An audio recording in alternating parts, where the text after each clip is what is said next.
welcome back to another nightly devotion. So this is July 11th. Worship me only. Idolatry has always been the downfall of my people.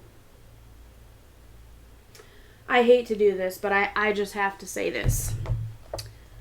So let me read that line again. Idolatry has always been the downfall of my people.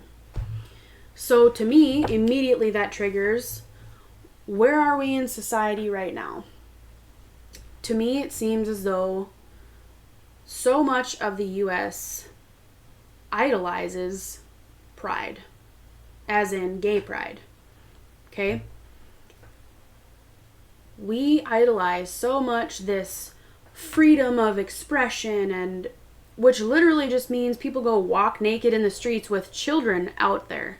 Okay? If that were anybody else, they would be arrested for public indecency and exposing themselves to a minor.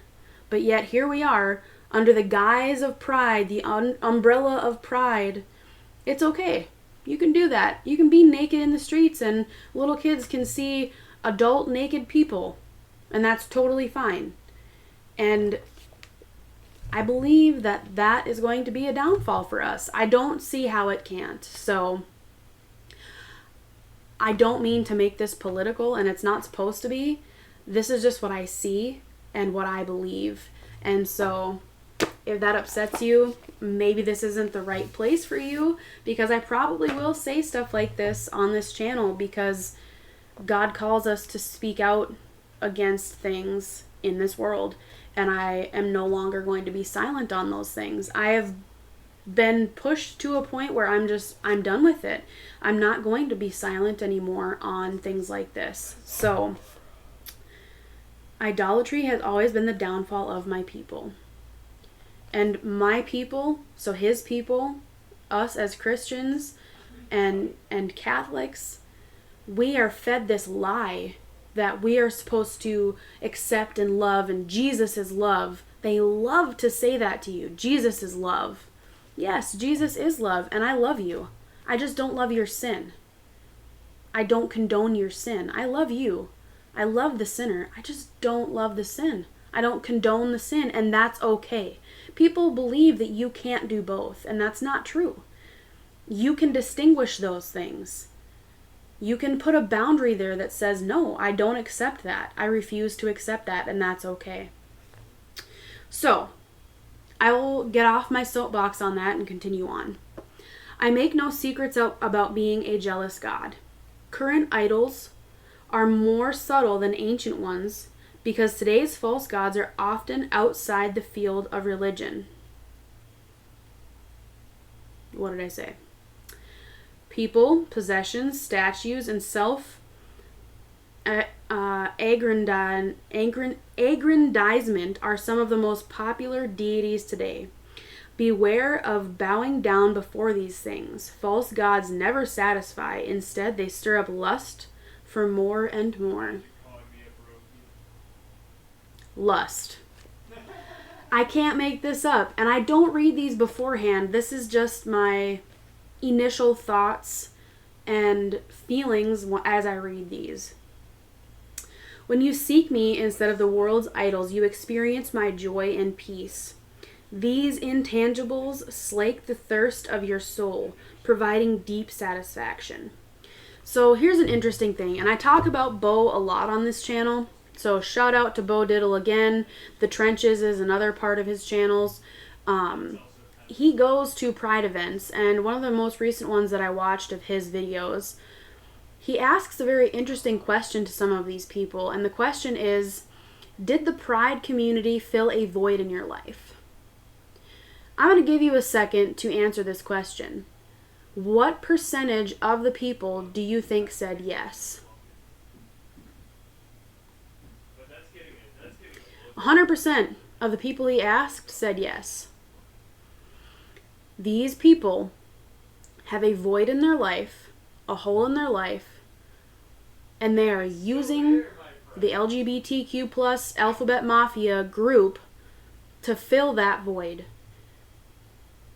And there's a whole lot more that goes into that I learned last night that this isn't the platform to talk about, but again, if you're interested in that, if you want me to talk about it, please let me know in the comments, and I will definitely heavily consider making a third channel where I do talk about political things, my views on it, what I believe on those things.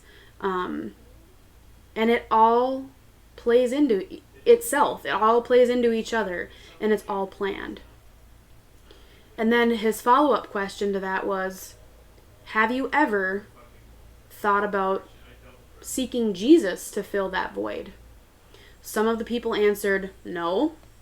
Most of the people said, well, I grew up in such and such church, different ones, but they weren't affirming. Or I grew out of it. Or I just moved on in my life. Or I decided that I'm more spiritual, so I believe in the spiritual stuff now as opposed to Christianity. Or I believe in multiple gods, or I believe that there is no God. Okay? And also, I just want to say shout out to the churches that weren't affirming, that didn't go woke, that didn't bend to the wills of people, because we need more churches out here that are speaking truth. Stand strong, say the truth, and stick by it. So props to those churches. It's just sad to me that so many people feel so lost. And so my brain wants to know why. Why are there so many lost people? I'll let you answer that yourself. I have my own opinion. Maybe I'll make a video on it on another channel. We'll see.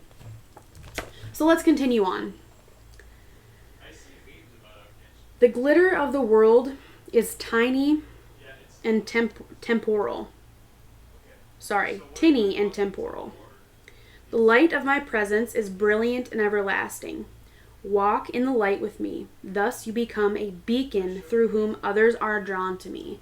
I've talked about this so many times. I pray every morning, and I've been lax this last week, getting up and not going to work. I'm just out of routine, but almost every morning I pray for God to use me as a light for him, that other people see him through me, and that they see his love through me. So that's my biggest goal, is to become a beacon through whom others are drawn to him. All right, so there are 3 verses for this one. Exodus 20:4-5, Isaiah 55:12, and 2 Samuel 22:29. So the first one, you shall not make for yourself an idol in the form of anything in heaven above, or on the earth beneath, or in the waters below.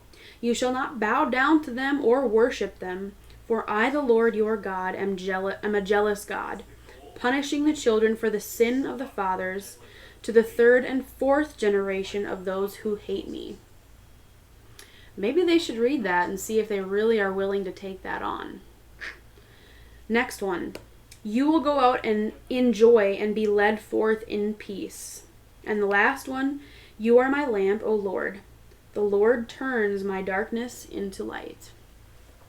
So that's all I have for you today.